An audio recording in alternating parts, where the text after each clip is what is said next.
Hello, Thomas from the future here. I was just about to upload this episode when I realised I said episode 95 in the intro instead of episode 97.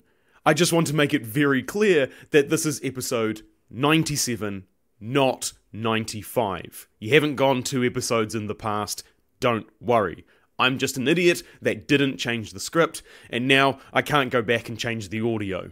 However, the trade-off is, this episode should sound really, really good. I recorded this episode with some fancy equipment courtesy of my new editor at Blue Reef, which you can find a link for in the show notes if you're interested in knowing a bit more about who they are.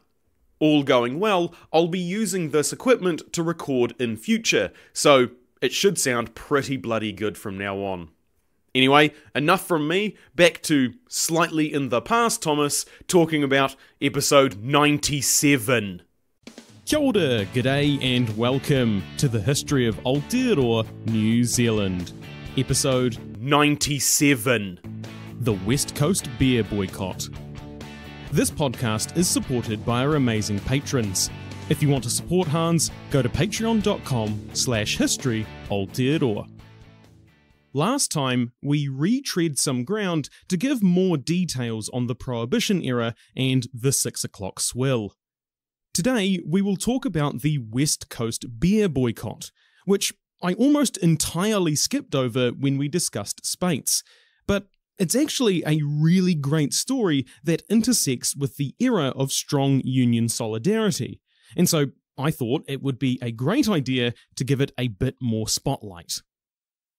The boycott started in September 1947 and was located in the west coast of the South Island, where a 10-ounce glass of beer cost a sixpence. This is important because everywhere else in the country, the cost of a 10-ounce beer had been risen to 7p, which was the maximum possible price as set by the Price Tribunal 8 years earlier. By this I mean the Price Tribunal didn't say you had to make beer 7p, just that it was the maximum you could put it up to. The local West Coast Licenses Victualers Association, LVA, who was a corporate group made up of pubs, raised the price of a 10-ounce glass to match that of the rest of the country. All the pubs in the group raised the price at the same time, with signs being issued saying, quote, all beer 7p, end quote. This was done as a coordinated effort, knowing that if they did it individually, patrons would just head to another establishment that didn't raise the price. But if they did it all at the same time, punters would just have to accept it. That's not quite how it went down, though, since beer was the working man's drink, and those miners, docksiders, lumber millers, and all sorts of other tradesmen were none too happy. This was the age of powerful trade unions, and the West Coast was the birth of New Zealand's union movement. It's where Bob Semple got his start working for the unions, and it's even where the modern Labour Party began. In response to the rise in the price of beer by 1 penny, the West Coast Trades Council, who represented most unionised workers in the area, called a public meeting to discuss the situation. There, they got unanimous support for a boycott of what they called 7-penny hotels. However, from the perspective of the LVA, they were just bringing their prices in line with the industry standard. It should also be noted that in the background of all this, prices were rising generally for all goods since the conclusion of World War II. The boycott was said in the Greymouth Star to be the Cold War arriving on the West Coast, as any large-scale union action was seen by some as Russian communism. This wasn't the case, though, as it was likely that many of the workers who participated in the boycott were just as against communism as any others in Aotearoa. There was a bit of skepticism initially as to whether the boycott would actually work, but it became pretty quickly apparent that not only were people adhering to it, the pubs were feeling the pinch. Quote, a tour of Greymouth hotels about 5 o'clock yesterday afternoon made it obvious that, so far, the boycott has been at least fairly successful in reducing custom." End quote. Despite this unexpected backlash, the LVA presented a united front. All except one public house. Paddy Keating, the owner of the Central Hotel in Greymouth, decided not to raise his prices, keeping beer at 6p. We don't know why he did this. Perhaps he agreed with the boycott, or didn't feel the need to raise the ire of his patrons. Or maybe he saw a way to make a lot of money by doing nothing. Whatever the case, the small pub did a roaring trade, as of course, having not raised his prices, Keating was not subject to the boycott. The Greymouth Star reported that crowds were spilling out onto the street, and extra barmen had to be called in to help serve all the punters. Comparatively, the same reporter went to a nearby hotel who was subject to the boycott, and only found one lone drinker, who was apparently prepared to pay the extra penny to have a cold one in peace. With all this extra demand, Keating was running out of beer to serve, especially since local breweries were backing the LVA by refusing to supply him. And that's where Speight enters the story, being threatened by the Transport Workers Union, who thought they were refusing to supply Keating. Speight then replies, saying, "We are supplying all regions as best we can with minimal bias," and the union accepts this and backs down. This is where we stopped the story originally, so let's keep going to see how this boycott panned out, and what resulted from it.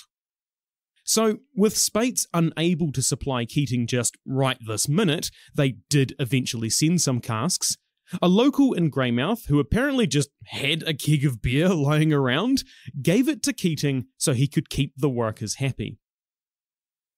Things got slightly more interesting when at the end of September, the Labour MP for Westland, James O'Brien, died. Since his seat was empty outside of normal election years, a by-election was held. Unlike today, the West Coast at the time was an extremely safe seat for Labour, since, that's basically where the party got their start. So the outcome of who would get to represent them in central government was never really in question. But of course, they had to go through the whole rigmarole of candidates coming in to see them, giving speeches and taking questions. As you might expect, a lot of those questions revolved around what the candidates would do about the price of beer. All of the politicians didn't really answer the question in any meaningful way, generally saying they didn't want to be involved. For example, Labour's candidate, Jimmy Kent, was asked about the boycott, to which he replied, quote, "I'm afraid as it is not a political question, I have not studied it," end quote. The person asking followed up by saying that it likely had started as a social question, quote, "but had reached the stage where it might form a political one," end quote. Kent started his reply with, quote, "I am not a beer drinker myself. I prefer spirits, and being a Scot, that is all right too," end quote. He then went on to say that it was a freedom that men could choose what they wanted and did not want to buy. So basically, he tiptoed around the question by saying it was, quote-unquote, outside politics, and he couldn't really do anything about it, since the boycott was ultimately just consumers making a choice not to purchase in response to businesses making their own choices about pricing. Politicians were working on something in the background of all this, but we'll get to that in a minute. About a month later, on the 4th of November, Minister of Industries and Commerce, Arnold Nordmeyer, sent a letter to the Westland Trades Council. The council, who supported the boycott, had asked the minister for advice on what the price of beer should be, with the minister replying by fully dodging the question. In the letter, Nordmeyer talked about how pubs have actually been able to raise their prices for the last 8 years, and the fact that the West Coast pubs hadn't done so up until now was really up to them. He also wrote about how the price tribunal had set the maximum price based on the fact that, back then, pubs tended to serve 12-ounce glasses, but this had slowly fallen out of favour over the years for 10-ounce glasses. So the decision was based on a cultural norm that didn't really exist anymore. Despite this seemingly showing that he was saying the price should be lower, he said that the tribunal would be looking into it again based on the smaller glass sizes that were now more common, basically washing himself of the problem. Getting riled up to start a boycott is, relatively speaking, quite easy. Keeping that momentum going over an extended period of time would prove easier said than done, since after the first week it was clear that the LVA wasn't going to back down, because if they gave in to mass consumer pressure, it could set a dangerous precedent for the rest of the country. It was in mid-October that things heated up a bit. In Kumara, a small town between Hokitika and Greymouth, workers at a sawmill refused to continue working with a man who had been seen breaking the boycott and drinking at a 7-penny hotel. This became such a point of contention that they walked off the job and forced the mill to close temporarily. This became a more regular thing, with other businesses, mostly mines, having to stop work 6 times over the next 2 months from employees refusing to work with scabs. This was taken even further with what sounds like a bit of intimidation.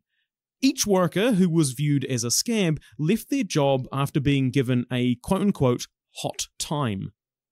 However, most of the letters of resignation said that this wasn't the reason they left, possibly out of fear of retaliation.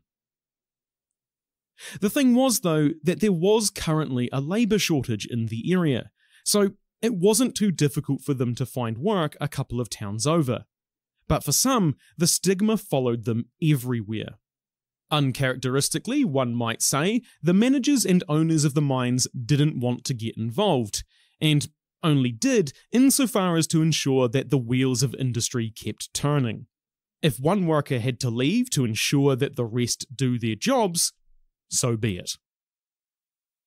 As we discussed in the last episode, West Coast drinkers and outlets thought of themselves as being a bit different.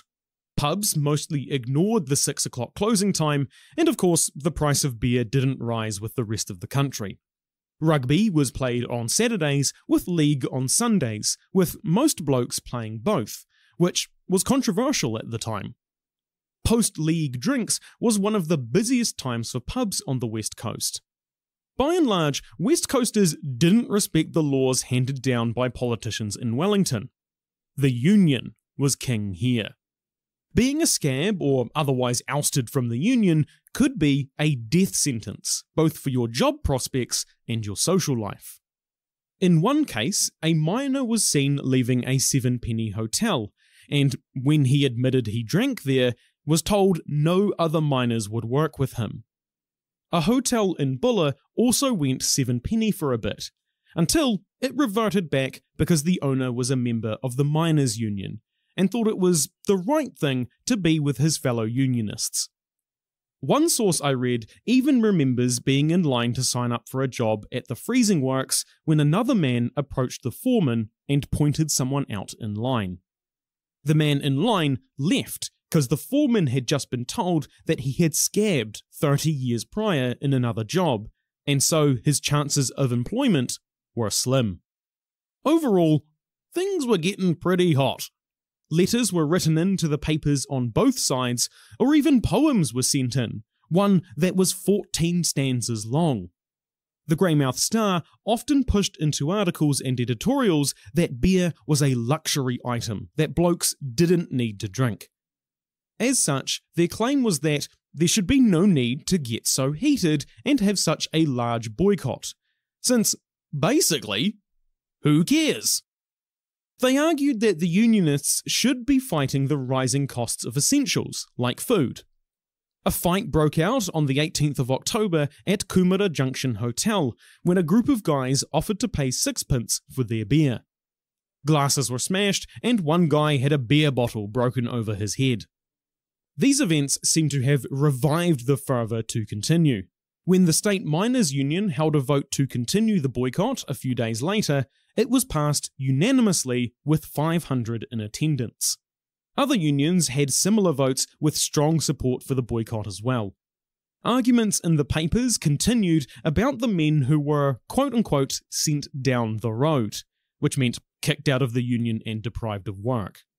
One man called O'Leary wrote a long letter to the Greymouth Star saying he had been, quote, one of the thousands who left this country in defence of liberty, end quote.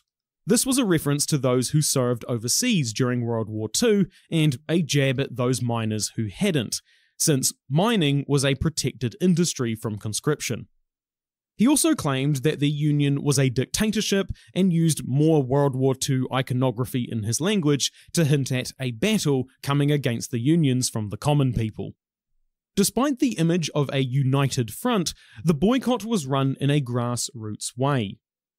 Not all was peace and unity in the Union camp. In fact, not all unions supported the boycott.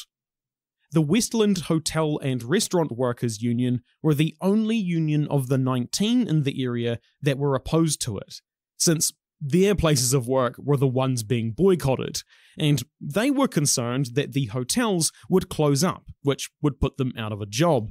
So that's to be expected. But even among the miners and other labourers, there was some division. The West Coast Trades Council had a strong presence in Greymouth and the surrounding Grey Valley, so that is where the boycott was strictly upheld by locals. Further north, though, things got a bit shaky, as Reefton gold miners weren't too fussed about the increased price, much to the annoyance of their Waitua comrades. This ultimately led to a split in their union, with the Waitua miners forming their own separate one. Heading towards the end of the boycott, the resolution came from an angle that no one had really expected: the Workingmen's Club. At this point, a few workingmen's clubs, or the Workies, had been established in urban centres across New Zealand. They had been designed to cater towards, well, working class men, as a place that they could relax, have a brew, play some pool, and maybe organise some activities. There was also aspirations of having them be an educational place too, where blokes could teach other younger blokes life skills. Up until this point, no workies had been set up on the West Coast, and this new kerfuffle sparked a bit of a debate as to whether they should maybe give it a crack. The part of the venture that appealed to them in particular was the model of cooperative ownership of the workies. All members had a stake in it, meaning they could somewhat dictate the price they had to pay for beer. There was a slight problem though. The government had not granted any requests to open new workies since the war, and there was still the hurdle of the prohibitionists hanging around that didn't want any new establishments opened that served alcohol. However, remember how I said that MPs were working on something in the background during the by-election? Well, they were having a bunch of chats about granting permission for a new workies to open in Greymouth, because they saw it as a potential solution to the problem. Even Prime Minister Peter Fraser got involved, saying that as long as all the proper paperwork was submitted, he would personally ensure that it got approved. So with the community and politicians all well in support, the race was on to find buildings and open a workingmen's club in every town. The first opening in Brunner on the 21st of December 1947, with Greymouth opening the day after, and Runanga a few days after that.